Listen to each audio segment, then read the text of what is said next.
Grândola Vila Morena, terra da fraternidade, o povo é quem mais ordena.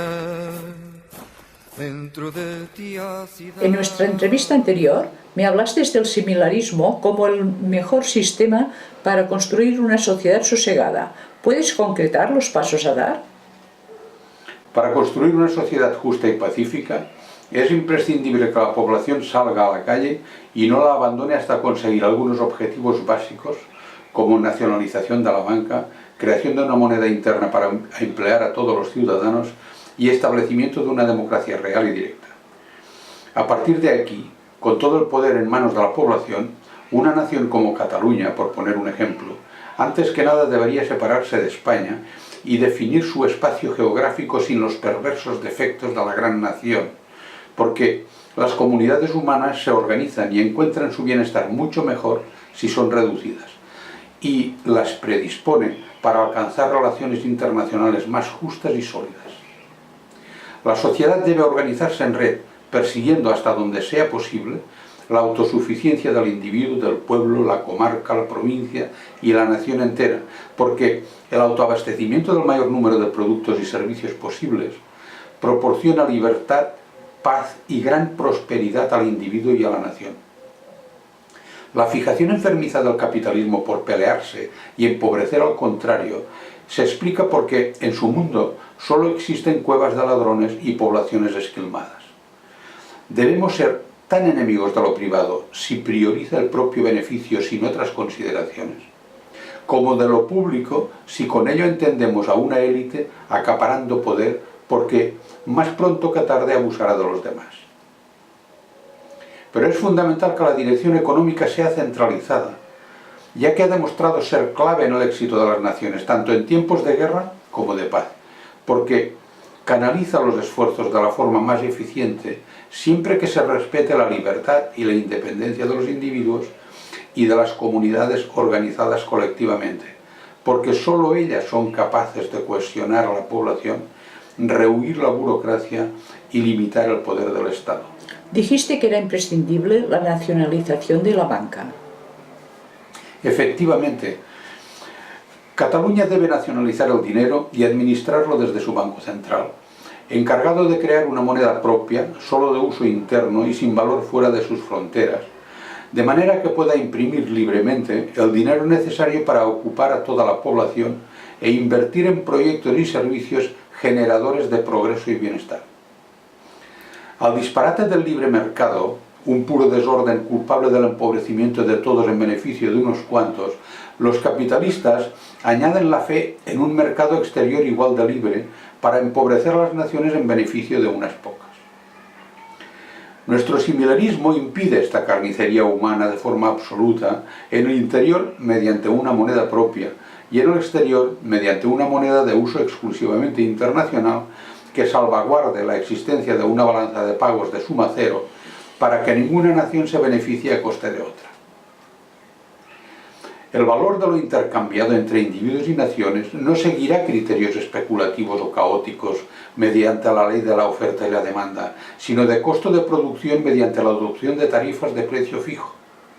Con ellas, los intercambios se multiplicarán, la moralidad pública aumentará, los proyectos serán más claros, los negocios más fiables, habrá menos quiebras y desaparecerá la gente desesperada. Lo que dices contrasta con el sistema capitalista que basa su progreso en el crecimiento. La élite capitalista magnificó el crecimiento porque en su puerco sistema se desconoce otro objetivo que no sea el beneficio, mientras que la competencia es utilizada para justificar un excedente al que llama crecimiento. No hay por qué negar el crecimiento, se puede crecer de diversas formas, pero la élite capitalista solo conoce aquella que le permite acumular dinero mientras exprime al resto de la población. En una sociedad sosegada, en la que todos trabajan e ingresan de forma parecida, se crecerá o no en función de lo que decida la gente. ¿Qué impide a la población con un grado de satisfacción determinado trabajar menos días a la semana, menos horas al día o jubilarse a los 40? ¿Por qué demonios hay que crecer forzosamente, como dicen los capitalistas, si el objetivo es la satisfacción humana? No les entra en su podrida cabeza que sin la manía del crecimiento continuado se vive más feliz. El drama está en que el capitalismo tampoco ha sido capaz de un crecimiento autosostenido, todo y siendo depredador y después de arruinar el bienestar humano. Bueno, contemplando el imparable retroceso del bienestar, es obvio que la economía basada en el crecimiento capitalista ha sido un fracaso. Mira lo que decía John Kenneth Galbraith. Han decidido que el éxito social consiste en tener más automóviles. He aquí la medida del progreso humano capitalista. Y yo digo, si fuéramos razonables, ni siquiera ahorraríamos. Algo imposible en un sistema capitalista. ¿Por qué ahorrar si la vida es tan corta y con el similarismo tendremos el trabajo y los ingresos asegurados? La sociedad similarista suprimirá incluso el interés del dinero, porque la inversión no dependerá de la cantidad de capital empleado, sino de las necesidades y los proyectos que tengamos, ya que el dinero ilimitado, proporcionado por el Banco Central, desconoce la inflación y la deflación, y servirá únicamente para producir, retribuir, distribuir y consumir. En cualquier caso, estableceremos un sistema de interés negativo para que la población gaste todo lo que ingresa. No queremos ahorro porque significa menor consumo en satisfacción. Por eso se impulsará el alquiler con políticas discriminatorias en contra de la compra. El interés solo tiene sentido en una sociedad en la que unos cuantos viven sin esfuerzo del sudor de los demás. Por su culpa existe la especulación, el fraude, las burbujas, las crisis y todas las miserias que nos ahogan.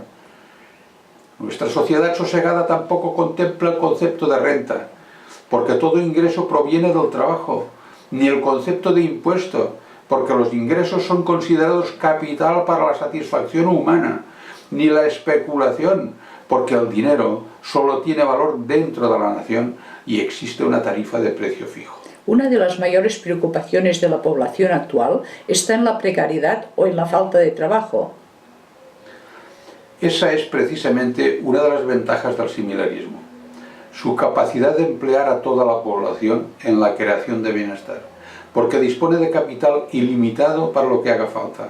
De otro modo, sería un derroche de capacidades y una injusticia que atacaría los fundamentos del similarismo y de la sociedad. Cuando Adam Smith dijo que solo un mendigo escoge depender de la benevolencia de sus conciudadanos, no pensó que solo un ladrón escoge vivir de su expolio. En la nueva sociedad sosegada, la mano de obra será canalizada hacia la producción de bienes y servicios y regulada por la población en el seno de una planificación orientada a su satisfacción y a la autosuficiencia. Por eso fijaremos un primer objetivo de bienestar para todos, estableciendo una remuneración para los empleados y los empleadores que no difiera en más del doble entre los que más y los que menos ingresen. Eso es muy importante porque la semejanza de los ingresos es el principal elemento de cohesión y de satisfacción entre los ciudadanos, mientras que la seguridad de dichos ingresos durante toda la vida es la mayor fuente de ilusión, de implicación y de sosiego social. ¿Por dónde empezamos? Por lo primero, la población ha de salir a la calle y no debe abandonarla hasta conseguir los tres objetivos fundamentales que hemos dicho. Nacionalización de la banca, las empresas estratégicas y los servicios fundamentales.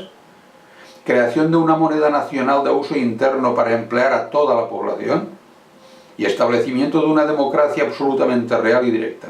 Muchas gracias, Joan. A ti.